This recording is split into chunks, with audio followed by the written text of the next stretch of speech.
Okay, I'll call the meeting back to order and to reconvene in open session. Welcome everyone to December's regular board meeting.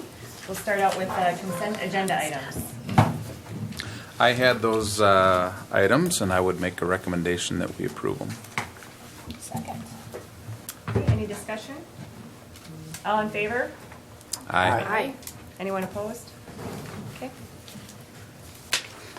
The next item on the agenda is community comments. Are there any community comments today? Anybody signed up? Anyone signed up? Brad? Yeah, Larry? I did. All right. I'm Larry Kressel. Can you come up to the Oh, you podium? want me over there? Yeah. Oh, yeah. Got TV, you know. Then they get you on Where's the. the TV camera? Get it over there. Be sure you get this.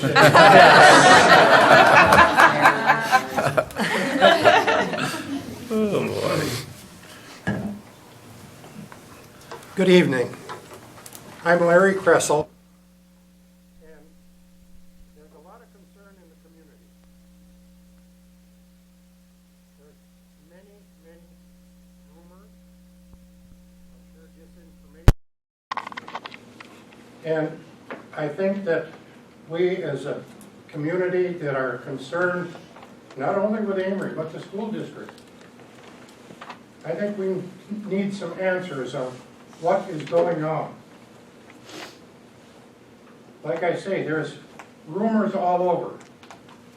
As far south as La Crosse. Can anybody tell us what is going on? You want to tell us? Are there going to be open meetings? I think we all deserve some answers. Tonight would be a good time to start. And I agree. I think the public does need to know, and they will know, but unfortunately, we are kind of under a, we can't disclose anything right now, but we will let everybody know real soon. Well, it came out early on. Mr. Cookta was let go or not let go, but he was out on medical leave. Then he's out on administrative leave. No reasons, no rhyme or reason has been given for this. He's just gone. Why? We need to know. You people were all elected by us taxpayers. This is not the time to sit here and be quiet. We need answers. Well, one of the reasons that we can't disclose anything right now is for kind of the protection of Mr. Kukta, to protect him. Well, you're not doing a very good job of it by being quiet with all the rumors that are going around. That man's reputation has been tarnished beyond belief because nobody is saying what is going on, and there's nothing but rumor, rumor, rumor. Is this what you people are out to do? To destroy a man? It sure seems like it to me.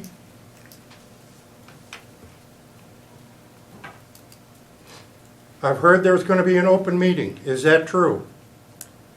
Yes, there will be an open meeting. It is tentatively scheduled Or at least for. it's scheduled. Yeah. It's scheduled. It's not scheduled for January 7th.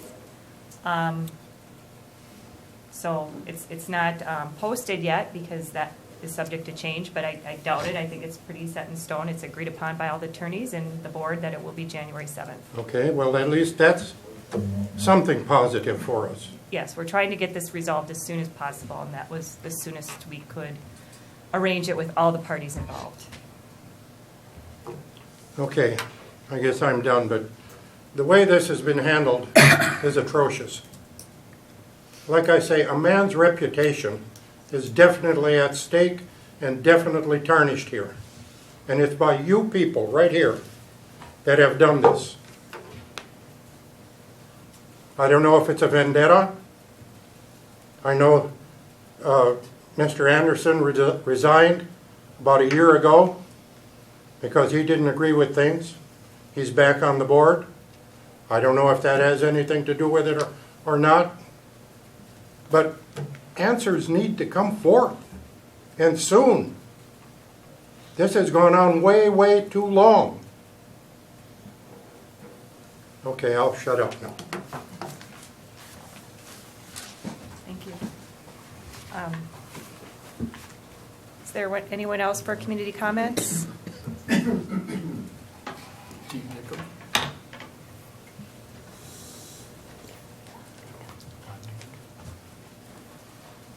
I'm Doc Nickham. I've been in town about 5 years, pretty new to the community. I was on the board for 9 years, and my neighbor over there, I didn't know he was such an orator. He said everything that was on my mind. I don't know how many taxpayers of this school district. I think we all want to know what the hell is going on here, and it hasn't been a week or two. It's been a long time. And if you've got evidence against this man, we want to know what the hell it is. If you don't have any evidence against him, we want to know what it is. And you're not helping the school district the way you're handling this. When it's all over, I'll apologize if we're all wrong. But right now, we just want to know what is going on underground here. Thank you for listening. Just to comment on that, it was his attorney's request for the delay. We wanted to get this resolved within a week, but it was by his attorney's request that it be delayed a month. Well, that's very good Okay. to know. Thank you. All right. Yes. Is there anyone else for community comments? Okay.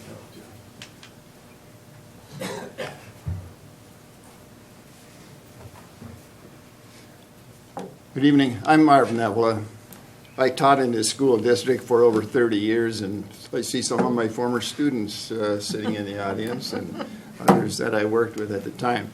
But anyway, I'm here as a friend of Jim Kuchta. I'm kind of a spokesperson for about a dozen of us that have coffee down at Ellie's every morning, and Jim would join us a couple of times a week. And I've come to the conclusion, as others in the group have, that he's a good man, and he deserves a fair chance at getting his job back. I think he would like to return to being the administrator of the school district. And so that's my brief message. Is I'd like to see him get a fair hearing and really have a good chance to be reemployed at the Amery School District. Thank you. Thank you.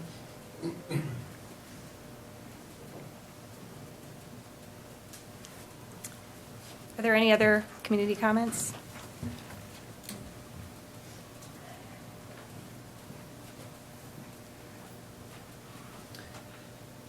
My name is Gary Ganji. I taught here for 30 years, and I know practically everybody here, and I think a great deal of everybody that is here. Jim is a member of our church, and as a fellow church member, I just feel that it's important for Jim to know that he has some support, and there's some mysteries out there that these folks have already expressed, and I think we need to find out what they are.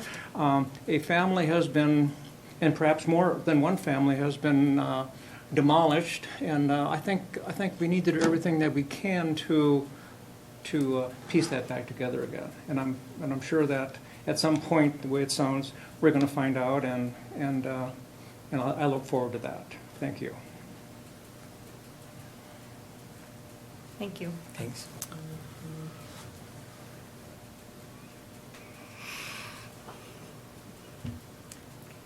Are there any other community comments?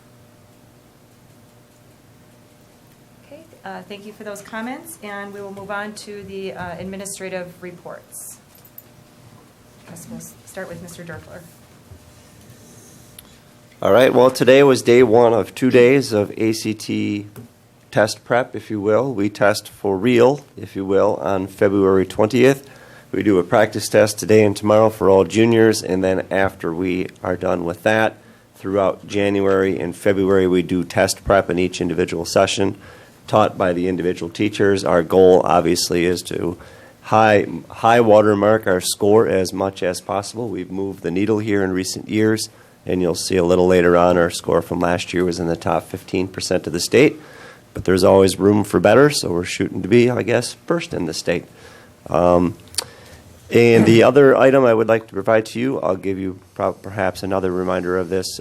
We have Snow Week at the end of January. That's the 28th through the 1st of February. And perhaps we'll have snow at the time we have our Snow Week. Not really sure what's going to happen there. But it will, I'm sure, be cold, so it'll feel like snow anyway. Thank you. Just recently, the elementary or intermediate and middle school attended a data retreat, and I'm pretty excited to be working with staff, tearing into that data. Came into a meeting over here on Friday night, saw Orr working her staff on Friday night on data, so at least I didn't make my staff stay Friday night to do that. But we're real excited to get into some of this data and take a look at some of the concerns and issues that all buildings may have and set goals to continue to get students to improve as much as they possibly can.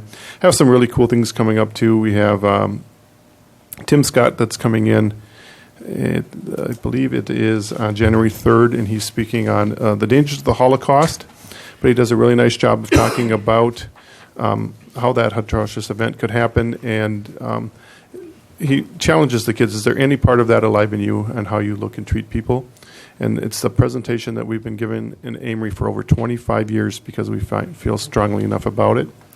Some other fun things, we have Prairie Fire kicking off here after this board meeting in early January, which is always fun, a great theater experience. So should be a busy January. And yes, that's true. We were meeting on Friday night, but it was the committee's decision. We have a very eclectic group, and it's hard to get everyone together. And so they voted to do that on Friday night, and it was very successful. We just did on December 6th. We sent home our first trimester report card for the year. So definitely parents should have received that. If they haven't, let their teacher know or their child's teacher know. And then last Friday, the intermediate school was a guest at the middle school for their Christmas concert. And it always astonishes me that we can get about 800 kids into one gym and have such excellent behavior, and the kids enjoy the performance of their older brothers or sisters, and it's always super fun. So just let you know that we can herd almost 800 kids in and out of one room rather quickly and efficiently, and they all had a great time. So thank you for the invite. I would like to give a little shout out to our elementary school. The children have been learning to share in this season of giving. And on our new TV display, we have a Christmas tree. And for every $10 that they raise or earn, they've been encouraged to earn that the money through helping at home and earning some kind of allowance. Anyway, for every $10 that they donate to the Salvation Army, they get a Christmas bulb on the Christmas tree. And the goal was to raise $400, which was $200 more than last year. And if they reached $400, they would get a star on top of the Christmas tree. So I would just like to let you know that they have reached their goal already. They've raised over $400, and they have a big gold star on top of the Christmas tree. So thank you to the families and the children for their participation. And in addition to that, we've been collecting food items under our Christmas tree in the front lobby, and there are boxes and boxes to bring to our local food shelf. So very excited to share that information. And testing, yes, we are beginning the season of testing, and our EL students, which are English language learners, are tested in the month of December and January. And at this point in time, we have approximately 19 EL students. Thank you. Our pupil services, just a quick update. We had a mid-year gains report from Read 180, which is a curriculum and software company that is helping us to implement our Read 180 reading intervention curriculums at the middle school and the high school. We're excited to learn that out of the students in the program, 30% have exceeded their average growth goal for this point in the year, and 30% have also met the end of the year for their growth goal in terms of Lexile level for the whole end of the year, which is really positive news, an indication that the curriculum, along with its implementation, most importantly through the teachers, of the great work that they're doing for kids in our classrooms. And these are some of the kids identified are at-risk readers or readers with learning difficulties that we know and have evidence base. So that's really exciting to see. Another quick couple things. The DPI Data Warehouse took their snapshot December 5th. This is a big collaboration. It may seem like not a very exciting piece of news, but we are required to submit a lot of data to DPI. Attendance data, discipline, September enrollment, child count for students with disabilities. So just want to thank all our staff, and just to name a few, because there's certainly a lot more. But of course, Susie Thayer, District Enrollment Secretary, Clint, IT Director, Becky at the District Office, Administrative Assistant, and Rachel Downs, our Pupil Services Secretary. Thank you. This is a lot of communication and collaboration goes into these data reports. And finally, we, if you don't mind, could I move on to the next item on go the ahead. agenda? The non-discrimination and educational equity. Thank you. We're required to submit a report on any reports or complaints around pupil non-discrimination and educational equity. And quick report tonight, we have none for the 17-18 school year to report.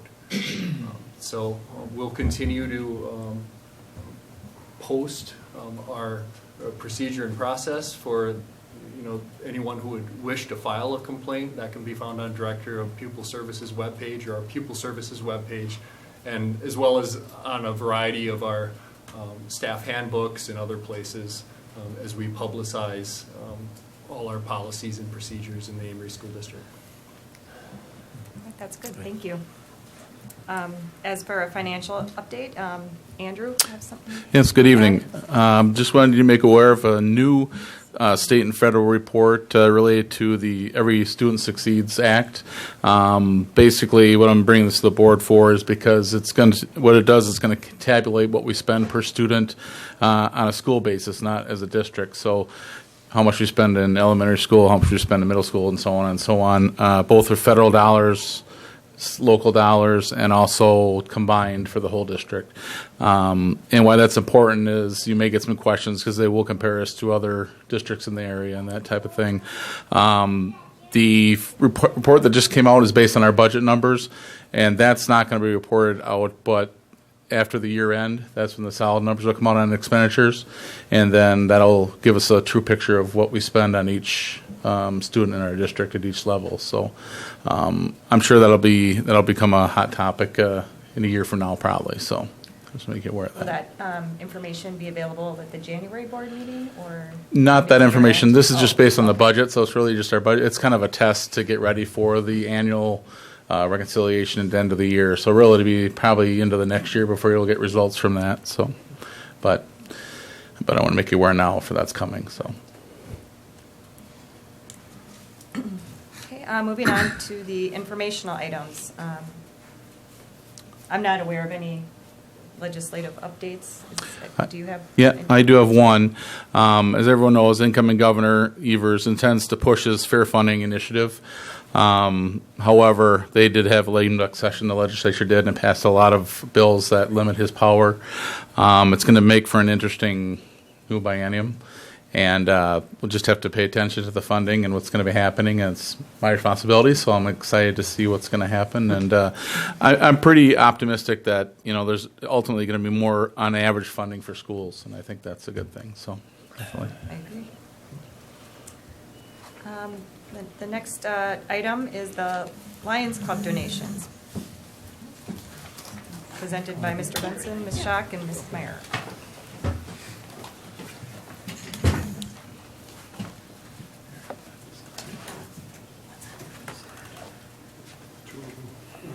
That one's upside down. I'll start. Well, first of all, just like anything, it takes a lot of different people to help make things happen in Amery and in any school district, in any community. We've had a lot of different organizations that have been very giving to schools in the past. Today we want to talk about the Lions Club. And the first check I have here was a check that was donated to us by the Amery Lions Club for $3,114. And I believe it came from their golf outing. And they had annual fundraising golf outing and donated the money to our maker spaces. And the maker spaces, if you're familiar with it, are some of the most creative, hands-on, project-based, inquiry-based learning, things that have transformed our libraries. But there's a lot of tools and a lot of equipment and changes that have to be made. And the Lions Club, I think, recognized that and did a really nice job. And I want to thank Amery Lions for their donation of $3,114 to that project. And then, did you want to say something, Mark? I want to comment to Tom that the three of us here are Lions members, and most of that money came, maybe all of it came from our golf tournament last year. Yeah. So if you can get some golf teams together for next year's tournament, it would be very helpful, and maybe you can put a bit more money into the program. Thank you. You had two staff members at the Lions Club meeting, and most people in the community didn't, a little burp in the paper, we weren't sure what this was all about. Well, they did a wonderful job of explaining, and somebody asked how many kids are involved, they said pretty near 100%. Yeah. And then the Free Press followed up with a very good explanation. I think this is one hell of a program. Thank you. So in addition to the Amery Lions Club, the Deer Park Lions Club also donated money. And when it was Morgan Olson met with me, and she said, you know, Cheryl, it's only $500. It's not as much as Amery. And I said, you know what, Morgan, you're a lot smaller. And so we wanted to thank the Deer Park Lions Club for donating money to our district also. The funds for their money is going into our Angel Fund. And what our Angel Fund is, it's split up, it's money that we have district-wide, and many organizations will donate to that, but that goes directly to our children. And so we purchase things like snow pants, boots, mittens, hats. We provide medical dollars if necessary, dental dollars. What are some lunch, we help pay off lunch accounts, field trip fees. So it's another beautiful way to support our children specifically in our district. So thank you to the Lions and Amery and Angel Park. Thank you.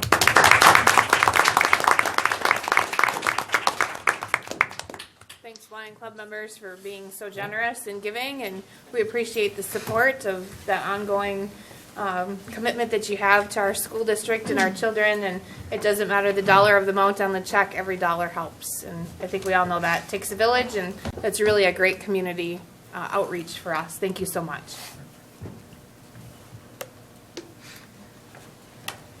Okay, next on the agenda is the district achievement presentation by the administrative team.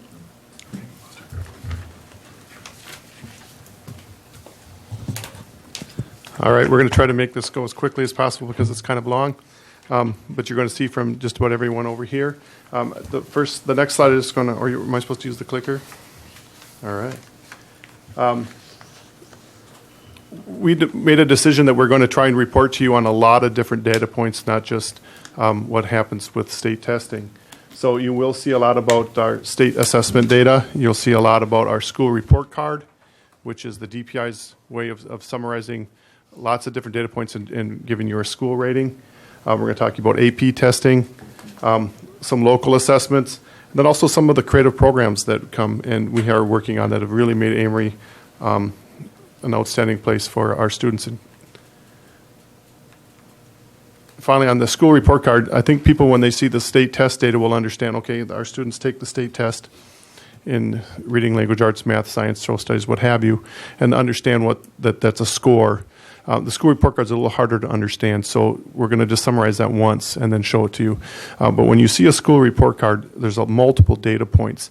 And so a school is rated not only on their achievement, which is their score on the state test over a 3-year period. It's the 3 most current years in each grade level with more weight given to the current year. It's also growth. So it's showing how much did the students grow over time. In essence, when you got the students, so how much did they grow? So even if your students are struggling a little bit, but did you move them along further? And then you'll get a score for that. Closing the gaps means that is there a concern with how regular ed versus special ed score? Is there huge gaps, and are those gaps increasing or decreasing? It could be between those groups. It could be between free and reduced and non-free and reduced. And in some cases, it can be even down with demographics of population, on genders and what have you. And then on-track post-secondary readiness is a multiple of things. It could be graduation rates at the high school. In the 8th grade, it is tied more towards math. In the intermediate school, it's tied more towards reading, language arts, and attendance, and all of those things wrapped into one number that you're going to see. So I just wanted you to be aware when you see the school report card how that's created. And so I'm going to turn it over to Mr. Derfler. Okay, thank you, Tom. At the high school, you'll see the scorecard. Not to get into all of the detail, but note the categories: student achievement, which is the ACT, is the standardized assessment that we give. Math, science, English, and reading. School growth, we don't have a scorecard because they just take it as juniors. Next year, they'll start to be a growth score because they're doing the ACT Aspire as well. Will be factored in. Then you'll have a 9, 10, and 11 test, and then you'll be able to score for growth. Then we have closing gaps, which is comparison of our regular ed kids with the rest of the students in the state that are regular ed. And then you also compare your students in the super group. And the super group is not ABBA. The super group is the special ed kids plus the at-risk kids comparison to regular ed kids throughout the state. That's the area that we need to make the most growth. That's typically the area in districts in the state of Wisconsin where they lose the most points, if you will. And then on-track post-secondary readiness is graduation rate. And lastly, you can lose points for absenteeism, attendance, and you can lose points for dropout, and we've never lost points in either of those areas ever. Our rates are far higher than the state average. ACT, this again is a composite: math, science, reading, and English language arts. Math, science, reading, and English, which becomes English language arts. The red line is ours, the blue line is the state. In every single category, we're far in excess of the state. We have been so for the longest time. The whole state went down in regards to their ACT composite. They went from 20.0 to 19.8. And our rate has, in the last couple of years, remained high. So that puts us well ahead of the state average. College and career readiness, this is not the juniors. This is last year's seniors. So it's not this year's seniors, but last year's seniors. College and career readiness, in essence, means are you ready for college and career ready work in the area of English or algebra or social science or biology, and all 4. And you'll notice that we are way in excess of the state average in each of those areas. This is the class that scored the 22.6 on the ACT, which put us in the top, 30 in the entire state out of some 540 schools. So they did very well. To say that 74% of our just now recently passed graduates are ready for college and career ready work in English is exceptional because they will read and they will write everywhere they go in college. In the CISA, the 4-year average, and the reason I chose 4 years is because for 4 years, just juniors have taken it in the state, so you're comparing apples to apples. In that 4-year average, there are 39 schools in CISA 11. We are the 3rd best school by average. We are behind Hudson and we are behind River Falls. Those are the first 2 schools I look at after our conference because those are the benchmarks of performance in our conference academically. If we can beat them, we're doing really, really well. So we're right on their heels. And then Hudson's a little bit further away, but not for lack of effort on our part. So 3rd. In the Middle Border Conference, we were 4th this last year. 4th of 8 schools. You may think, 4th, why aren't we 1st? The Middle Border Conference is the 3rd best CISA of the 12 CISAs in the state academically. The only CESAs ahead of them were all of the affluent schools around Madison and all of the affluent schools around Milwaukee. The middle border does very well. We're in the top 15%, and we're fourth. So that's saying something. The other schools ahead of us were obviously in the top 15%. The whole conference is in the top 25%, all 8 of them. AP tests, you'll notice the numbers to the left are far smaller than the numbers to the right. We made a concerted effort. This is a direct result of our strategic plan, stating we want more kids taking the AP exams and we want just as high of a pass rate. Because there's no point in having a bunch of kids take it and not pass. So we have increased our numbers in the last 3 years up towards 100, where they were in the 20s and 30s before. We have moved from 6 AP classes to 10 AP classes at the high school. And we have a pass rate that slipped down when we had more test takers take the test and is now going back up. We have 73% of our 90 kids that took it pass. And that's an exceptional rate, because typically when you have more kids take it, your pass rate goes down significantly. It did, not significantly, but it's going right back up. AP pass rates in our conference, if you look at this over time, and this is since the beginning of time on AP, we are the 3rd best performance in the middle border, so we do well on AP exams. The big difference between us and New Richmond, and this is kudos to New Richmond, they have probably twice as many kids take tests. They have twice as many kids. So they have twice as many tests taken in their pass rates ahead of ours, so they're doing real well. 69.5 is ahead of the state and national average. In our graduation rate, there's a 4-year rate. This is what this is, 4-year rate. The red line is us, the blue line is the state. We are well in excess of the state in graduation rates, and we have been so for the longest time. The 6-year rate, and you might wonder the difference, the 6-year are the kids that we choose to have stay behind. They stay behind typically due to reasons in their IEP, and our graduation rates there are well in excess. The 98.1 graduation rate in the year 16-17 means 1 kid didn't make it out of the total of that 6-year cohort. Incentive grant opportunities, not to get into a long-winded explanation about how school finance works in the area of incentive grant, but kids do certain work in the area of CTE. They apply for certification or they achieve a certification in a certain area. We get money from the state stating that they did. So over the course of the last 4 years, we've received money for the state that goes right back into CTE. It's nothing that the taxpayers pay. This is money right from the state to us. So over the course of the last 4 years, we had $119,000 some dollars that we were awarded for our work in CTE. This is a significant achievement for our CTE. And good news to report, in the class of 2018, we're probably above 50 kids. So, and their state's also talking about matching this $1,000 per kid. This is about $600 per kid in most cases. So the money could be even bigger. And that goes right back into our programs on behalf of our kids. I know there's a lot of information here, but where I'd like you to focus is in the top right in the blue.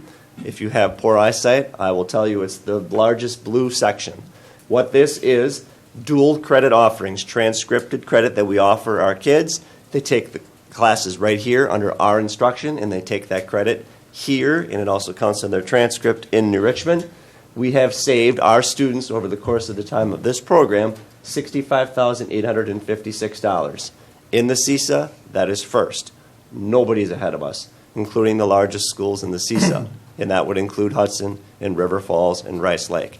We do more transcription than anyone else in the CESA, and it's a dramatic benefit for our kids, because to take credits in college is going to cost you a lot more money than taking them at Amery High School.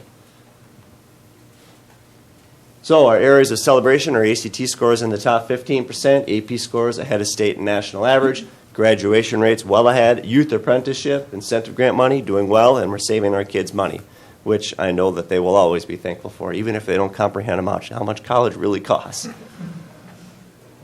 Areas to improve. The area we need to improve on our scorecard is our closing gaps between our regular ed kids and our kids that are in that super group. That super group, again, is your at-risk kids and your special ed population. So what you'll see, and that's an area of math and English language arts. Improve the scores of our special ed kids, improve the score of our free and reduced kids. We'll close that gap, and our scorecard number will even be better than it is. And lastly, this has been a big struggle for us at the high school to try and track our kids from the beginning of their high school experience to the end, track them in the systems where they're supposed to be tracked to make sure we get credit for them. It's a really tricky operation to make sure that you're doing that accurately. And we've Susie is my right-hand person and then some on that. We talk to the DP all the time to make sure before we have snapshots of data, it's correct. So we've worked really hard on that. And I think that's my last slide. And before I turn it over to Tom, do you have any questions for me? Tom, I noticed on that pie graph that Eau Claire Memorial and Eau Claire North are like slivers of what has been saved for kids going to post-secondary education. Any ideas why that would be? People aren't doing it. It's a lot of work to transcript credits, and it's a lot of work to be able to track them as they do that, because it's paperwork. And Ramona Lockwood does a fantastic job of doing that. We have 41 credits of transcripted class. You could take, if you had enough room in your schedule, you could take 41 credits worth. Kids aren't doing that, but kids are taking 18, 20, 24 credits and banking them at New Richmond. And then they're transferring them elsewhere, or they're finishing their degree right in New Richmond. Mm-hmm. It's a great program, and I'm so happy we do it because it gives hands-on experience for kids, and it's money back in their pockets. Yeah, well, that just shows what hats off to you guys for doing that at that level. When you're looking at Eau Claire having tech schools and four-year universities right there that kids can go to. I mean, they're a couple blocks away. So for them to bank credits, all the way down into Richmond and being able to do that, transfer those credits. It's great. I mean, straight from our recently, I guess, unelected governor, Scott Walker, when he was here, said to us, we have more youth apprenticeship in the school district of Amery than all of Milwaukee public schools. That's saying something. There's 700,000 students there. We don't have that. So we're doing well. Great. Super. Thank you. At the intermediate school, the middle school, primarily our core state test is the forward exam. And one thing I just want to mention is the forward exam is the average scores come out at each grade level. They're independently set. And so one of the important things to look at is say, okay, the big thing we look at is how did we do versus the state. I could look at 6th grade and then I could look at 7th grade and say, well, why is 7th grade this much more? Well, they're completely independently set, so meaning that a board came in and said, okay, this is where we think a kid went from basic to proficient. And then they equate it to a score. And I think the important thing to realize is that I can compare Amery's 8th grade to another 8th grade, or I can compare Amery to the state. But then saying my 8th grade versus my 7th grade, how to get those percentages are skewed from each grade level, just so you were aware of that. So this is the English state test as far as how well our kids did on, and you can see our big indicators to take a look at how did we do versus the state. And then this would be math in 6th, 7th, and 8th grade math. And then this could come down to social studies. Now, one of the things you'll notice is that social studies and science were normed at the old Wisconsin system. The reading, language arts, and math went through a revision and went on the NAEP standards, so they got much more difficult as well. One of the things that we take a look at is I have a class that just left to go to the high school, and we're always very concerned because as far as their percentage of students and how well they did versus the state, they were always significantly behind the state each year. And so it kind of comes back to that growth factor. We've been tracking and really working hard with this class, and they're just doing awesome. And I just wanted to point that out to you. And so when you take a look at, like, why did we get such a good score for growth, this is where the Amery students are in blue, and the pink would be the state. And you can see that over time they were behind, and slowly but surely, from all the work from the intermediate to the elementary to the intermediate to the middle and now to the high school, they have not only surpassed but then exceeded the state based on a lot of intervention. And so I want you to be aware of that. And that kind of comes into the factor about how well the school's evaluated on multiple angles. This was the middle school report card, and you can see that they rated us as exceeding expectations. And I was glad to see that as far as they're coming out and saying, well, this is what we expect from a school, and we have either exceeded the state expectations or significantly exceeded the state's expectations every year they've given the school report card at the middle school as well as the intermediate. Some celebrations off our school report card. Our score, as I said, exceeds expectations. The overall score of 76.5 puts us in the top 25% of all middle schools in our CISA. I mentioned that we've exceeded or significantly exceeded expectations all 6 years for the state, and a really high value-added growth score, meaning where the kids came to us and then how much did they grow before they left. Our score of 79 versus the state average means that Amery Middle School students grew at a significantly higher rate than students in other schools in the state. For an exam, students made levels of achievement in most areas 10 to 16 points above the state average. Grade 7, we thought, saw tremendous growth from the prior year. 8th grade continued to grow, and despite being below the state many years ago, so we're happy with that. Some creative programming at the middle school that's kind of from this performance. I think we've done some really interesting and creative things. We started our Genius project-based learning program last year. If you haven't come to the Genius Hour Showcase at the end of the year, I would strongly encourage you to come. It's really fun, and you really learn a lot. And what we do is we give students a complete hour every week to do a research of their choice. It has to be something very challenging, and they really run with it. And we were concerned how that would go, and it worked great.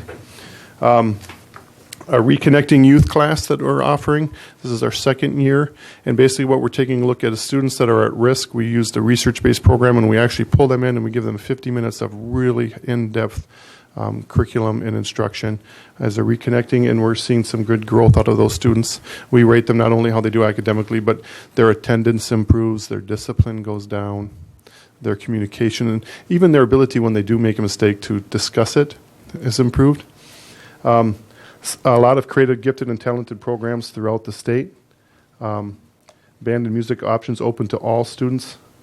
And then a lot of elective hands-on exploratory project-based classes that we run.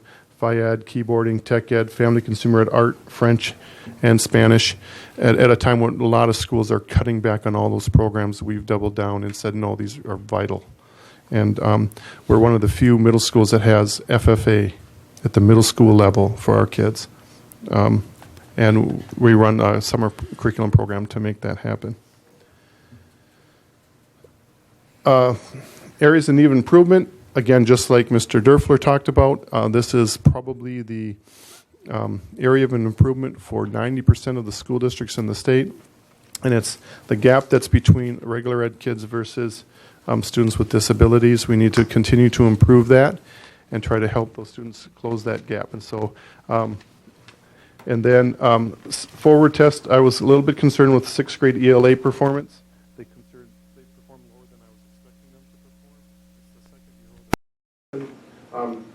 I have really good students in there. I have great teachers. So what we're really trying to drill down is it's a curricular issue. There must be something that we're expecting, that the state's expecting them to know that we're not quite lining up right. So we're working really hard on trying to identify that.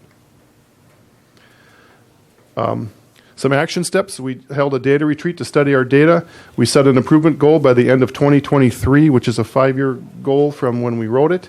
We'll close the gap at the ELA and math proficiency levels between students grades 6 through 8 with disabilities and those without disabilities by 50%. And that's a really, trust me, that's a really, really monstrous goal to get there. And we're working really hard on it. I also want to say that I have really, really strong special ed staff, and they work hard for us. And one of the cool things that we talked about is they rate how well a special ed kid does by how many of them got over the bar as far as moving from basic to proficient or proficient to advanced or even minimal to basic. One of the things that we said is our special ed kids actually are growing at a higher rate than the state special ed kid. So our kids are growing at a higher rate, but we're just having a gap between how many of them are getting to the proficiency level versus the state, and that's going the wrong direction. So we need to narrow that. So it's kind of odd that your kids are growing at a faster rate than others, but the kids that are proficient versus the non is growing. So we have to still work on that. Other action steps, we're looking at incentives for forward testing. We're working better on how we teach test-taking skills. Even on the area of perseverance, because we're worried that a lot of kids, maybe if they're struggling on the test and they start seeing they're only halfway through, they're like, oh, forget it, because it's an electronic test. We want to work on perseverance. We're aligning a lot of our interventions with the standards. We're assessing and intervening with attendance, trying to promote a growth mindset culture, and providing improving our check-in and check-out. And that's how we're in the morning, reinforced in the morning, and then how we're checking them out at night to make sure that they have everything they need. And we know that we're going to be asking them to check them out each morning for students that we've identified as needing that assistance. There's a lot of issues here. I primarily go down.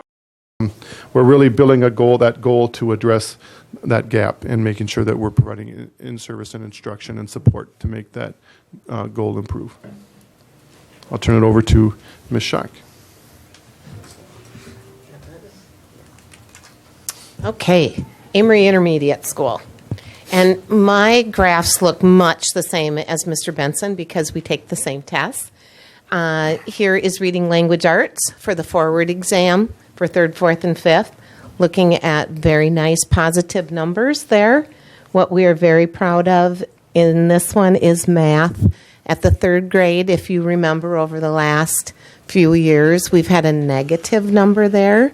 And we've put a lot of effort both at Leon Elementary and at the 3rd grade level. And as you can see, last year we were above the state by 11 points. So we're excited about that.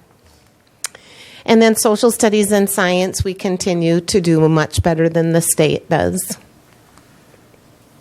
Here is our report card for the intermediate school, and we are exceeding expectations. I'm just going to say by 0.2 of a point, we are lacking significantly exceeding. So we were really close. But the part of the card, other than what I just said of going just below in the significantly exceeding, is our high closing the gap score. And Mr. Benson just described that as what they're working for at the middle school is to close that gap, but that happened to be our highest. And that's really a reflection of Leon Elementary and the intermediate school's work in RTI in making sure that our students are remediated or challenged in their areas of need. And so that looks really good for us there. Our celebrations, as I said, the 3rd grade math scores rose from below state average to 11 points above. Our 5th grade ELA, that's English art scores, continue to exceed the state average. And then our 4th grade social studies and science do very well above the state average. Some of our celebrations, our creative programming, our AIM program, not only the AIM program, but that has really spread to the other traditional programs in the building, the inquiry-based learning, the makerspace, all of those go into kids getting challenged and being able to express their academics in many different ways. Our title program is flexible. We have pull-out, we have small group, and we actually have classroom inclusion. Then Mr. Benson also just talked to you about those check-in and check-out procedures, grabbing at-risk kids right away in the morning, greeting them, setting them up for a positive day, and then checking out with them at the end of the day, rewarding them, their good things that they did throughout the day, and encouraging them to go home and read and do some math facts and things like that, and then come back tomorrow with another positive day. So that's very helpful. And then the RTI interventions that I talked about earlier. When we did our data retreat last year, we set a 2-year goal. We have now, after our last data retreat that was just held 2 weeks ago, we're in the process of refining that, and we're going to make it a 3 or 5-year goal. But when we looked at this goal, we set a year ago in November. By May of 2019, we wanted 10% of our students to move up at each of the levels on the forward exam. So the students that were below basic, we wanted to move them into basic, basic into proficient, and proficient into advanced. And we didn't do that. We wanted to make sure that our students were scoring at 70% or above. We're at the proficient level. Our halfway check is that we are exceeding that 10%. We did move students up at a higher rate than 10%, but the 70% proficient is probably a little lofty, and so we are looking at that might come down in our next 3-year goal. And then our steps is making sure that we identify those students that are in that top 10% of each of the ratings, so that we really concentrate on those kids and make sure that we're doing what we need to do to keep them moving up. The interventions to boost this is the last two are really important, and that's what we've been working on as a K-12 staff, is identifying essential standards at each grade level and each academic area. And when those essential standards are identified and taught, and then the students are assessed, the kids that aren't making proficiency on those essential standards are retaught and then assessed again, so that we know if they're actually being proficient or not. And then we will definitely continue our work on the essential standards. On to Leanne.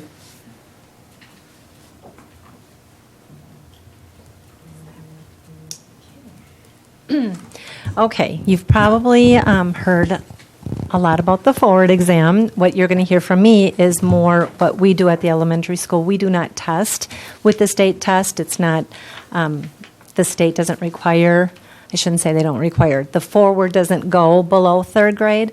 So at the third grade level, or at the elementary level, we are required to do a reading assessment.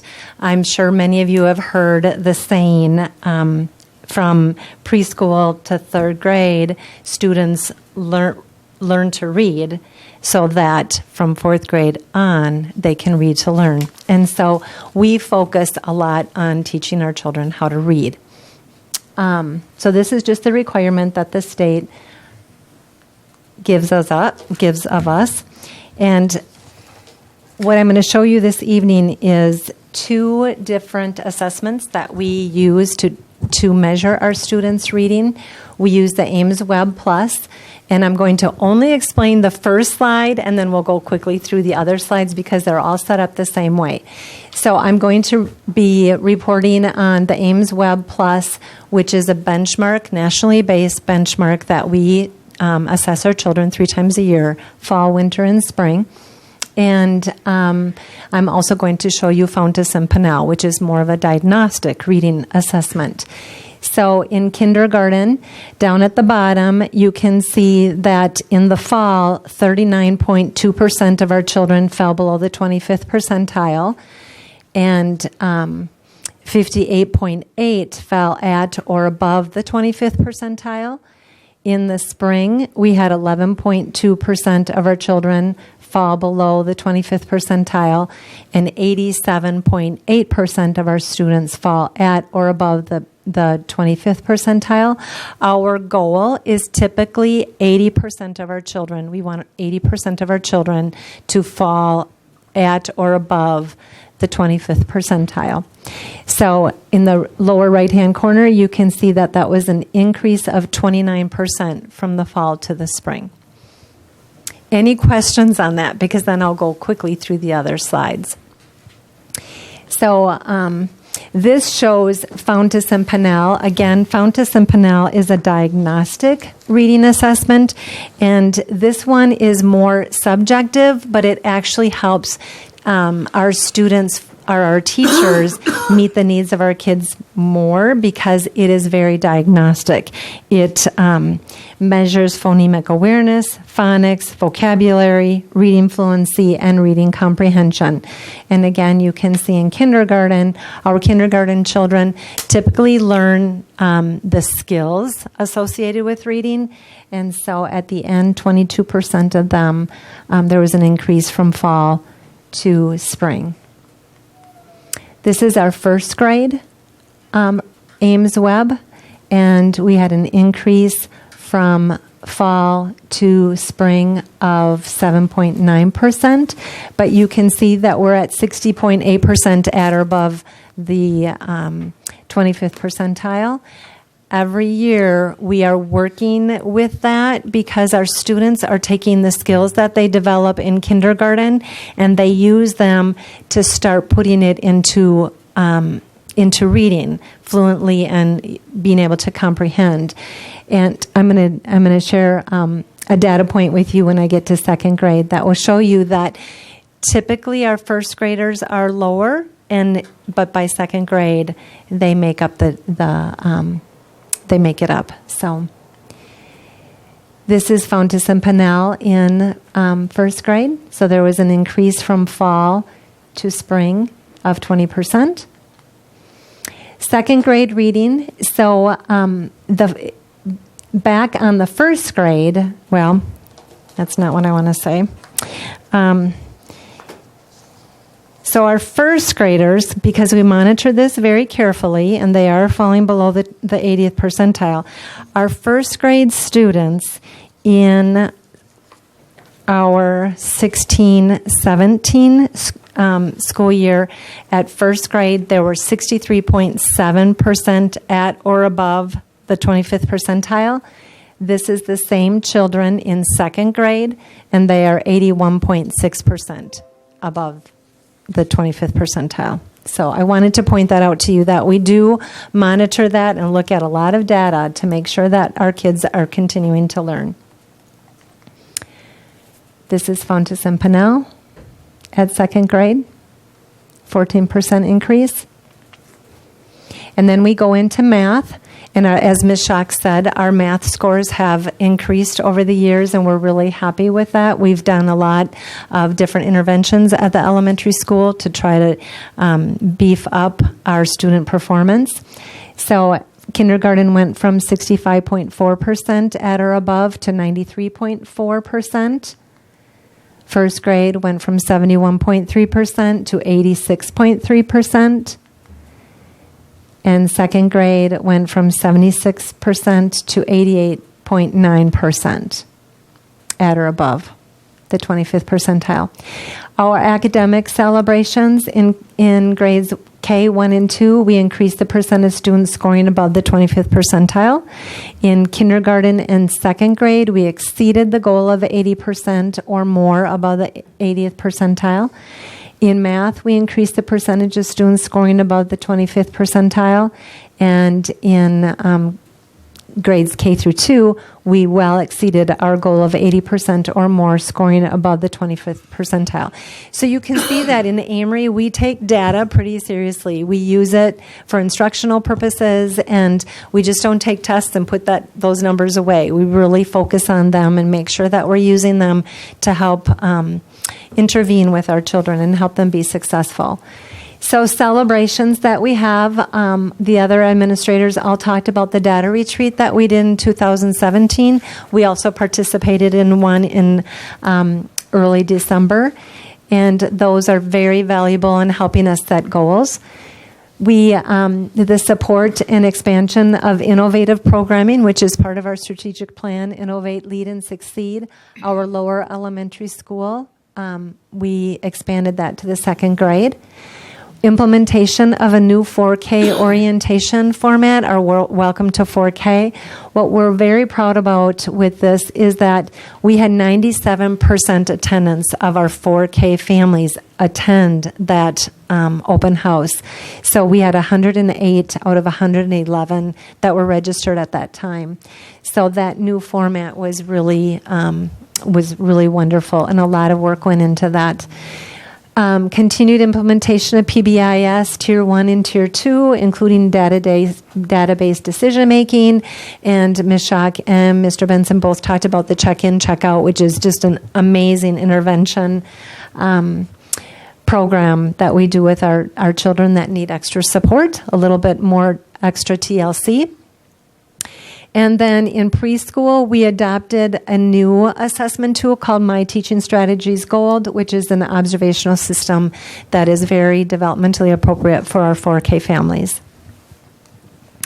Next steps, as I believe Mr. Benson and Mrs. Mishak mentioned, we're cross-referencing our assessment that we use at the elementary school with the third grade forward exam to make sure that they correlate, that the kids we want to make sure that we're testing them on the right stuff. We modified our block schedule so that we have both reading and math in the morning. And we are continuing the implementation of our professional learning community work, which is we have common planning time so that our teachers have time to discuss individual student needs, strategies, and intervention supports. And then we're continuing that fun curriculum work that is ever so important that nobody really likes to do, which is developing a pacing guide, developing our essential standards in reading and math, and working on our common formative assessments in reading and math. We also, our goal was to adopt a win time, which is what I need now during the intervention block, and evaluate its effectiveness as an intervention strategy. So basically, during that time, we break our students up into groups based on their current needs, and those groups are flexible. And again, to try to meet their needs as best we can. And effective utilization of our building resources and paraeducator support. And I believe Mr. Baumgartner is next. Do you have any questions? Yeah, Mrs. Meyer, I did have one question. When you were talking about kids coming in at the elementary level and how they are, significantly behind, and then they catch up in that to that second by the time they get to the second grade level, and I think we've kind of discussed that before too. That kind of seems to be a trend. Is there a reason for that you know of? Is that something that we can work on to try to intervene sooner? I mean, is that lack of resources or something else we can do, or lack of exposure, I should say, to these kids? Right. And as you could see by the test scores, our kindergarten kids are getting the skills, which are those rote skills, the ABCs, the letter sound association, the phonics, the phonemic awareness. All of that transpires into being able to read fluently. And it's a difficult year. First grade is a growing year. And they work really hard to teach our children to use the skills that they have and put that into fluency and comprehension. We do a lot of different intervention supports during win time. We, this year, have adopted a couple of new intervention programs that our Title I teachers are using with our the children that are having more difficulty grasping the concepts. And I think it all comes together for us as they move on through second grade. By the end of second grade, we've made great strides.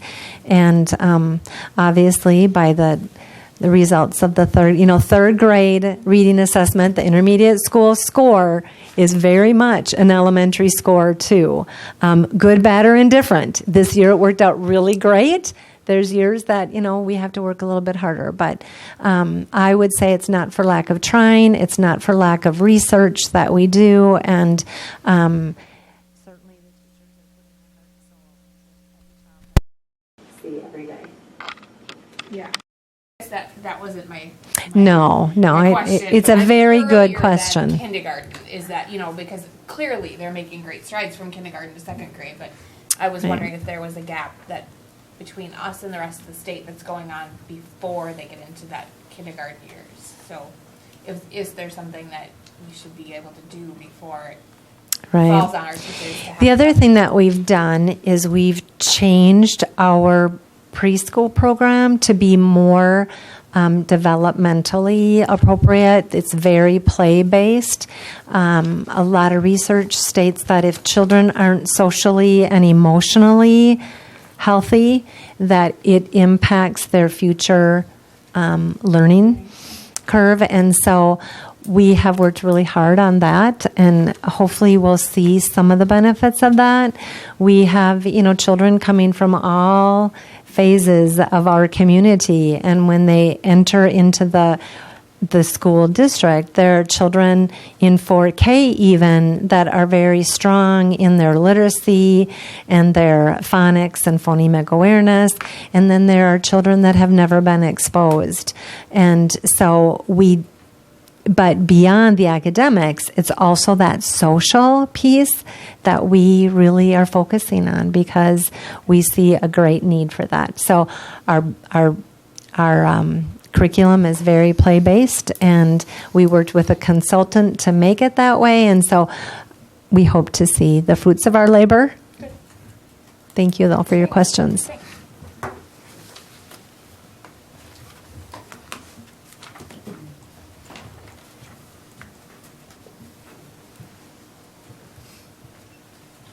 So I don't want to review what we've already spent plenty of time doing, which is why I'm going to be very brief and just point out some shared vision here that we have in terms of supporting students. You've heard close the gap multiple times already, so that's definitely shared vision and work ahead in English language and math for students with disabilities and those without.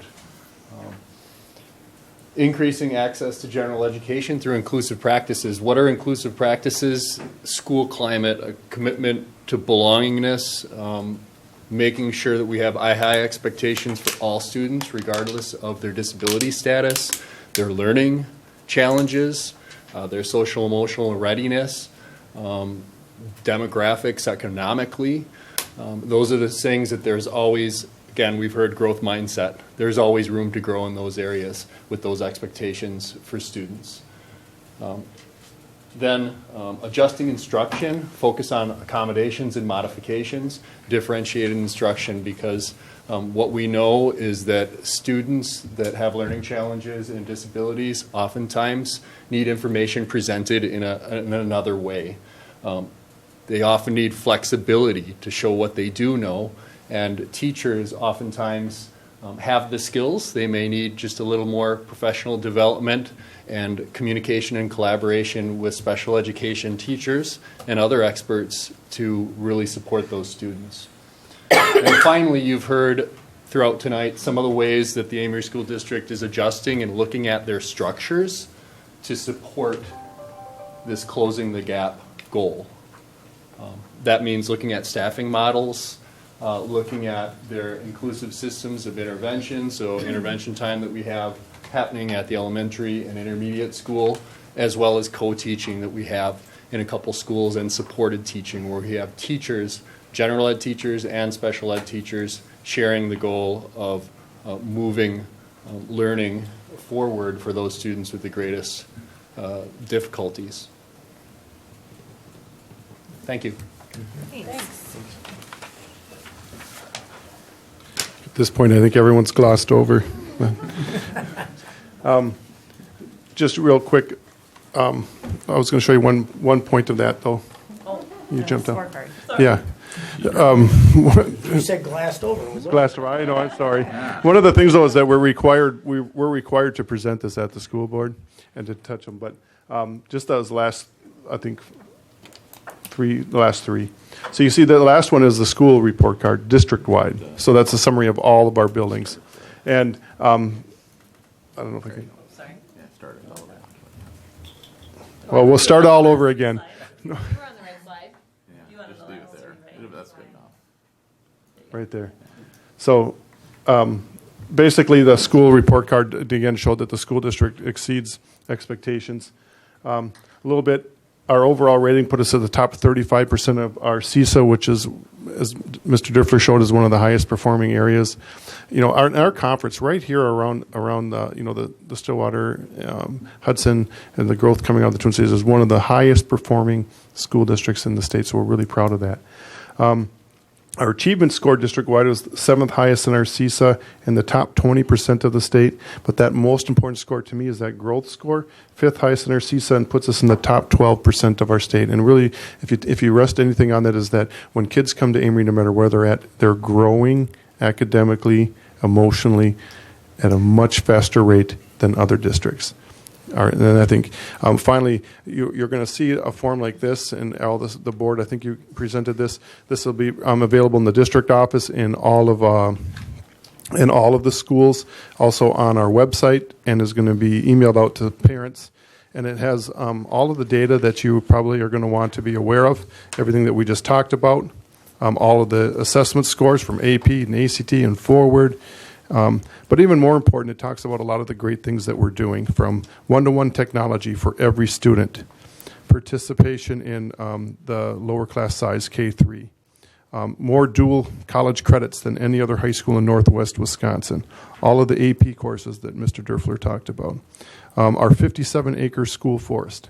A lot of people don't realize that, but we're sitting with 57-acre forest behind us right on grounds where we can take kids back and do a lot of real creative programming.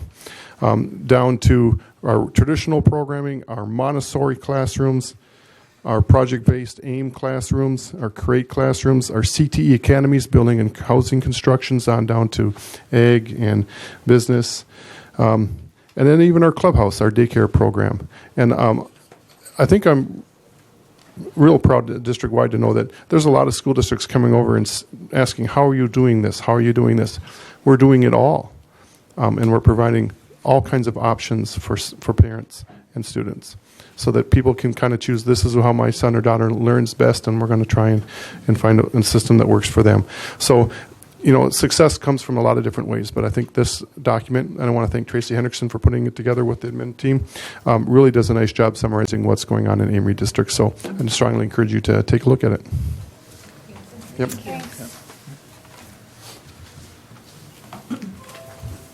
I always relate the 4 buildings and you, Brad, too, at the relay race. And the groups of students are your batons as you hand them off, and you're just lined up so well from building to building as those kids come through that it just continues on. It's just, I appreciate it, and I think the students and the community do too. Thank you. I think that is a testament to the longevity that we've had across our leadership in those schools for many, many years. And so that's a true testament to what you have all been able to accomplish in the schools and working together in a really cohesive way. Some many more than others. Some way more years. I didn't say that. Thank you. The next item on the agenda is really just it's an informational item, but it's, are you going to just pull that? Well, I don't know. It's just an article that indicates that this will be on the agenda for the January board meeting and will be discussed, and it will be an action item at that time.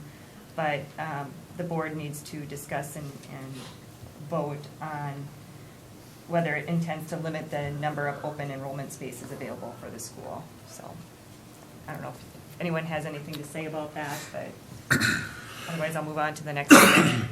Yeah. Which is, the policy updates, first readings.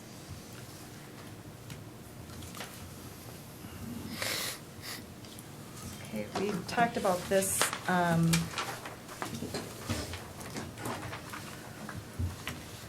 at the last board meeting, and this is the revisions. These are the revisions that we discussed in open session about amending policy 672.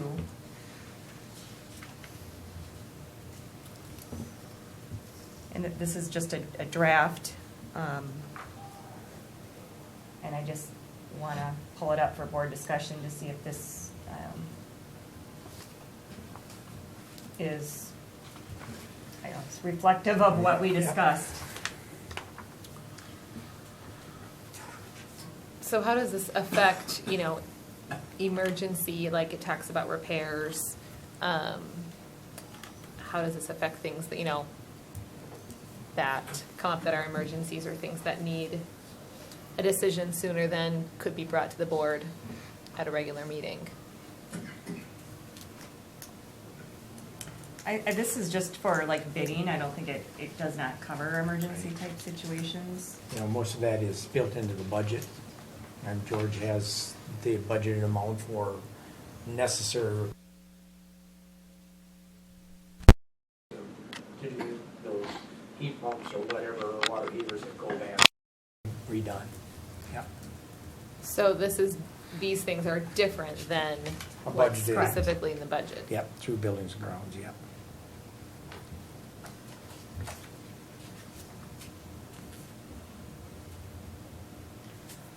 Okay, I guess we can put, We don't feel like this is gonna be, I mean, you were here, several of you, besides Shar and I, were here when it was this amount before, correct? And you didn't feel like you were having multiple, No. These are going back to previous numbers, and we never had any issues with, there might have been one time we had to get together for some type of an emergency type repair, but it certainly wasn't an issue. And if it would become an issue, then I think we could revisit it, but I wouldn't expect it to be an issue. and this has only has been in effect for a little bit more than a year. As you can see at the bottom of the page, this was approved in September of 2017. It's now December this is what it always has been, and this is what we discussed as, I guess, changing it back to after a year. But in any event, if this accurately reflects what we want to discuss amending it to, then I will put it on as an action item next month for first reading. Yeah, I had a chance to read it. It looked good, looked like it used to, pretty much reflective of the way it used to look. So I would say that I would make a motion to go ahead and put this on the agenda next month for a second reading. I don't think you need to move it. I don't think we would. Okay? I think it just appears, this Should is be. just an As long information as, one, yep. yep. Yep, As long as we agree that, yep. yep, the changes were made and, yep. All right, is there a second on that motion? I don't think you If need we to. don't need Oh, to. okay. Yeah, I don't think you need to, I think it's just. I'll withdraw the first Just motion. reading. appears Okay. next month as a Yeah, second there you reading. go. I'll formalize that. I'll withdraw that motion. All right. All right. Okay, another item that's up for discussion is, I guess, our continued discussion of the closed session policy, which is what you wanted to. Yes, and it's just purely for discussion tonight, Chelsea, as I've been looking, and I haven't found a whole lot about, statutes and legalities of maintaining the closed session minutes, but I guess what I've found out for discussion, if anybody has anything to add to that, that and I didn't see a policy that we've adopted for that other than We just, haven't. yeah. So that basically our closed session meeting minutes would be taken by the clerk or can be appointed, can appoint an alternative person to take the notes. Usually they're typed by the district admin assistant and kept in a file and locked drawer or vault. Closed session minutes need only to include the time of going into closed session, adjournment out of closed session time, and motions made and voted on, and the outcome of that motion. And closed session minutes are accessible to those parties who attend the meeting. Is there anything, Becky, I'd ask if you know of anything else that you would like or have noticed that needed to be included in that? No, I think that's what I'm hearing from other districts too. And that's what I found, because that's just by statute, right? Mm-hmm, yep, Okay. just kind of by statute and what other districts is typical.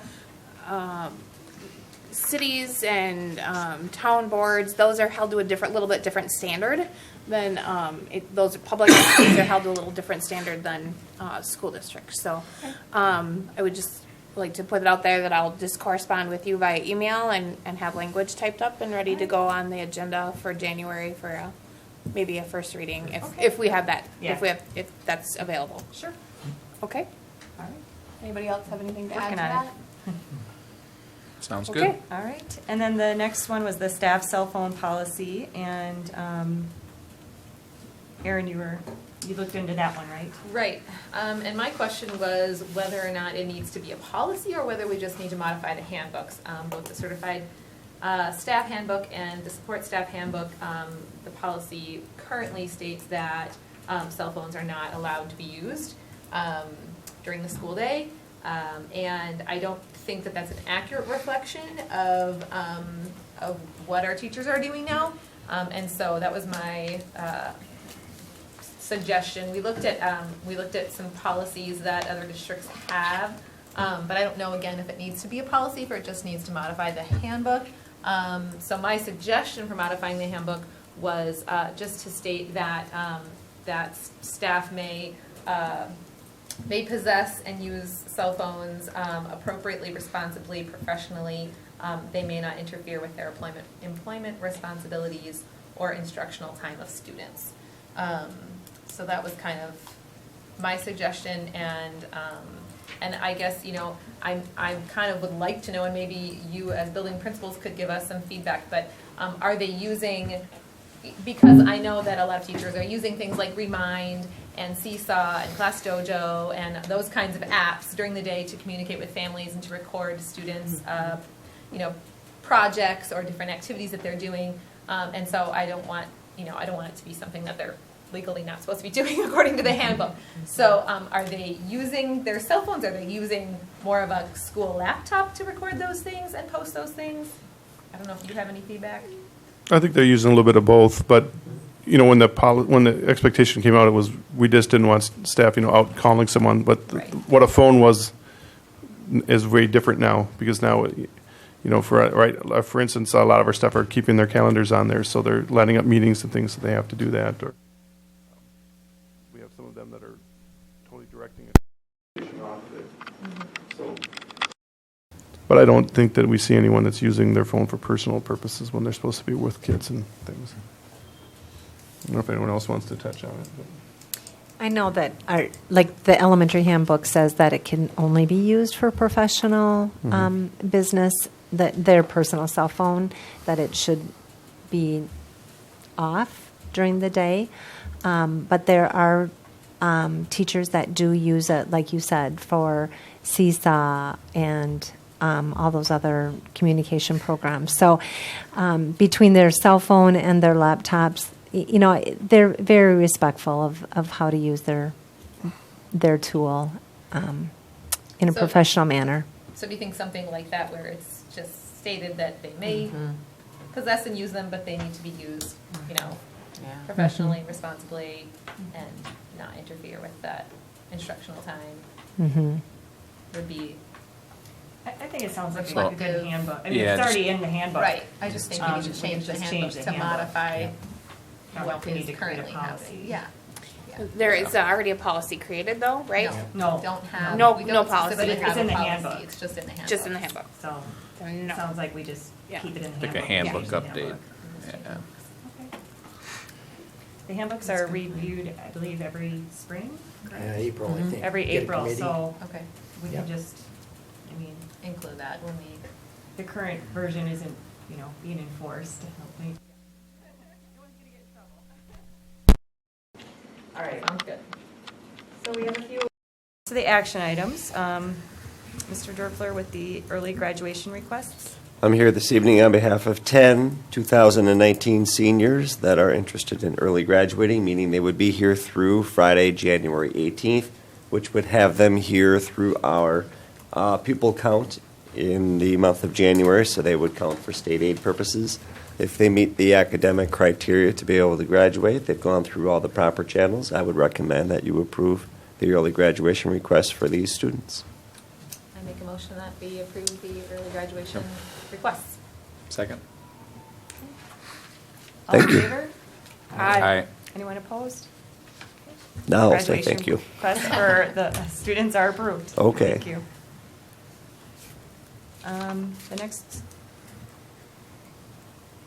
10 Curriculum. kids, that seems like Curriculum more than, recommendations. Right. is that more than? It is. years Last year we past? had 8, but this is a slightly bigger class. Okay, so the percentage-wise, it's It basically is. the same. What we are seeing are a lot of kids that want to get started on their 2-year associate's degree. A lot of those kids. We will miss you all. We'll see you in June, I tell them. So you track You too. their not advanced placement, but they're accredited through WITC to those 10 to see how much those have? I have not, but that would be interesting to see. Yeah. Many of them are using those credits. Yeah. For sure, for sure. Yeah, get a head start. Good. Okay, we have, our Curriculum Oversight Committee has met, and we have 3 classes that we would like the school board to approve. Just a reminder that this starts out with the teachers coming up with the idea and then sharing it with their academic area, and then it goes to Mr. Derfler for approval, and then comes to the Curriculum Oversight Committee. So all of these 3 classes have gone through that process. I'm going to just start out by just briefly describing them, and then I'm going to turn it over to Mr. Derfler. He can expand on that. But the first one is Ag Leadership and Group Dynamics.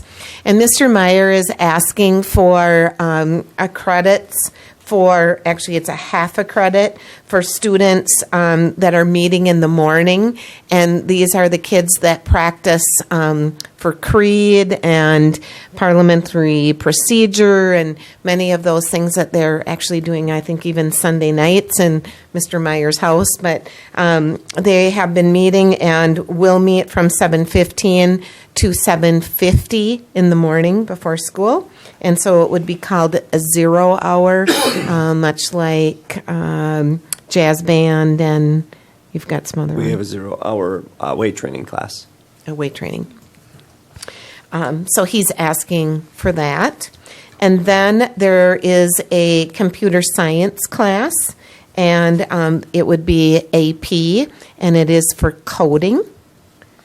And then the third class, which probably has a little bit more explanation from Mr. Derfler, is the CNA, which is a Certified Nursing Assistant Program.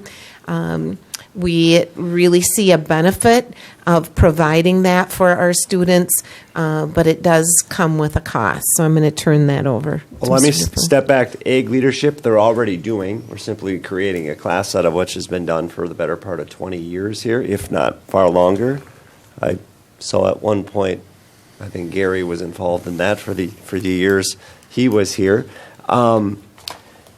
So they're already doing it. So we're creating a class. They are doing their leadership activities presently. He's simply formalizing that and giving the kids credit to do that. And kids can do that year after year after year because they cannot do the same competition in the same way 2 years in a row. That's against the rules, if you will, for FFA. So they're going to do that 0 hour AP Computer Principles. It is a class that's been audited with the College Board. So that is a class that has the rigor that goes with the title AP. And lastly, CNA. CNA is more involved. CNA is not going to be taught by one of our Amery instructors because it's a program where you are becoming a nursing assistant. You're getting a certification to be employed as such. Has to be taught by a certified person. So WITC would be providing us the instructor at a cost. But here's the trick. We're looking at bringing kids in from other districts to do it as well. And we also have kids in-house that we're paying for to go to the old youth options, the early college credit program. We are paying for those kids now to do that. Here's the big benefit. Our kids typically want to, in many cases, but don't do the CNA program. Because what you have to do is some 30 days from 4 p.m. to 9 p.m., and you can't miss a single class. Any kid that's in any activity that has a job, they're ineligible immediately. So what we're interested in doing is creating a class right in our schedule, say second block, first and second term. You take it right here in the science wing at Amery High School. And at the end of that experience, go do your field experience right here in town at the variety of nursing homes that we have, and then you will be fully certified and ready to be employed.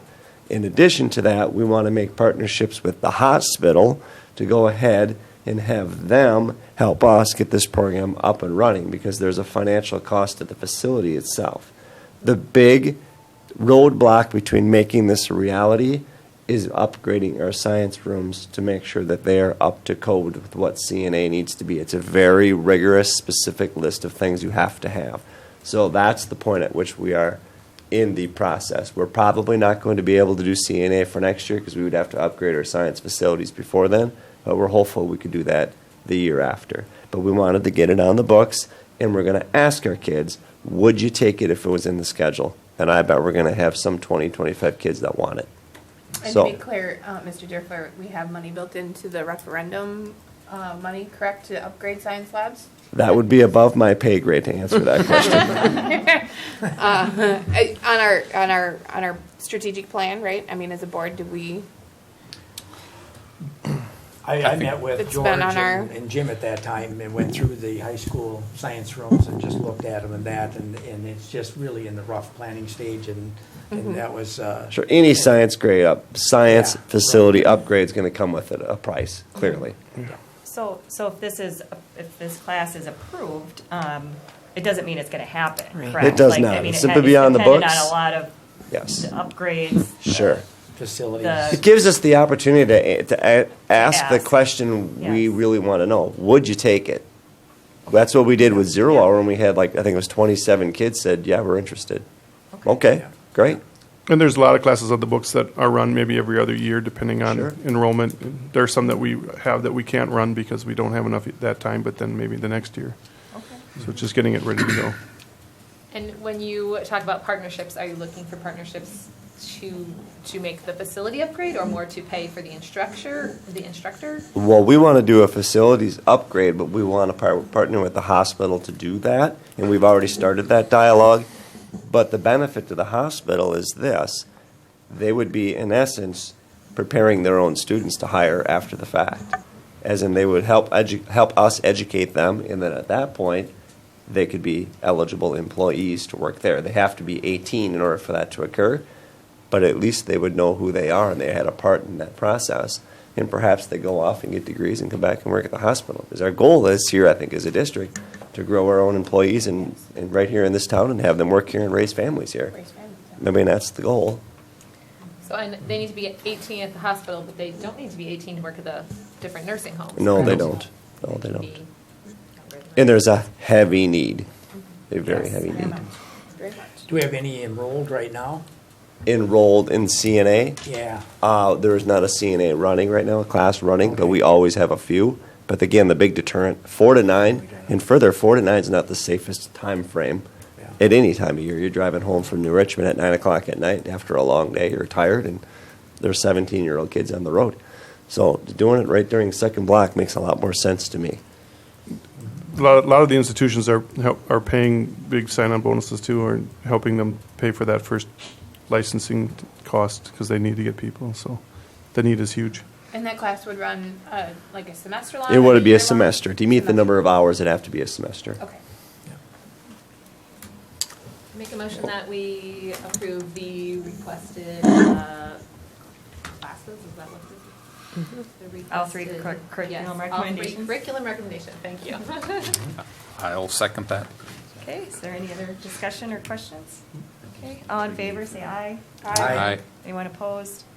All right, the recommendations are approved. Thank you. I do have one question about the AP Computer Science.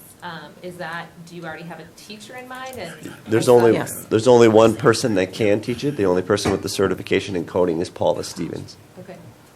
I saw that you have like a syllabus idea here. I was just, yeah, I'm not sure about that. Is that something that you hope to start next year? Yes, and we have a contingent of kids that'll be interested. Absolutely. Not that big. Okay, next on the agenda is the personnel actions. Oh, do you need this or no? It's fine. We're doing that in open. Yeah.